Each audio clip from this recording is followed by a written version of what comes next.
মেহেদী হাসান মিরাজ ঢাকা থেকে গিয়েছেন বেশি দিন হয়নি, কিন্তু আবুধাবির এই মাঠে এশিয়া কাপ খেলে গেছে বাংলাদেশ। অথচ তারপরও উইকেট পড়তে ভুল করল টাইগার টিম ম্যানেজমেন্ট। তাই তো টস জিতে ব্যাটিং করার সিদ্ধান্ত বাংলাদেশের। ফলাফল প্রথম 15 ওভারেই ম্যাচটা হাত থেকে ছিটকে গেল লাল সবুজের।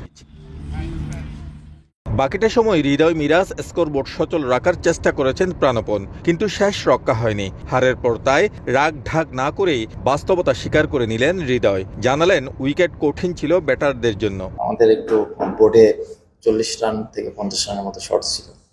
যদি এই জায়গাটা আমরা করতে পারতাম তাহলে খেলার সিনারিটা আলাদা হতো। এত ইজি উইকেট ছিল না, উইকেটে হেল্প ছিল বোলারদের জন্য। বোলাররা যথেষ্ট ভালো বল করেছে। আমি মনে করি ব্যাটিং পয়েন্ট অফ ভিউ থেকে আমরা 50 রান শর্ট করছি।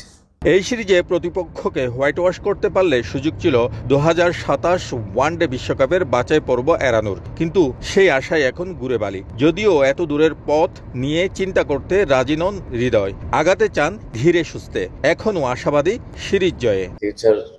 ফিউচারের জায়গায় থাকুক, আমরা আমাদের সামনে যে ম্যাচটা আছে ওই ম্যাচটাতে আমি ফোকাস করতে চাচ্ছি। যদি ওই ম্যাচটাতে আমরা ভালো কিছু করতে পারি, সামনে আমাদের ব্যাক টু ব্যাক 2টা ম্যাচ আমরা জিততে পারি। সতীর্থ জাকের আলী অনিকের নেতৃত্বে টি-20 সিরিজ জিতেছে বাংলাদেশ, কিন্তু উইলুতে রান নেই উইকেট কিপার ব্যাটারের। এশিয়া কাপের পর দ্বিপাক্ষিক সিরিজেও চলছে তার রান খরা। সমর্থকদের রোষানলে ম্যানেজমেন্ট, কিন্তু বিষয়টাকে পাত্তাই দিলেন না হৃদয়, বরং জানালেন ছন্দে আছেন জাগের। এখনো তো মনে হয় ভালোই খেলছে। লাস্ট ওডিআই ইনিংস গুলো যদি দেখেন, সে তো আমার মনে হয় ভালো টাচে আছে।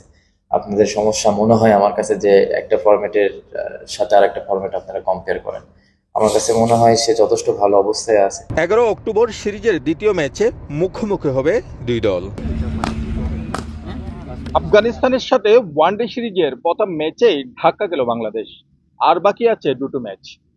আগামী বিশ্বকাপে সরাসরি কোয়ালিফাই করতে হলে এই দুটো ম্যাচেই কঠিন পরীক্ষা উত্তীর্ণ হতে হবে টাইগারদের।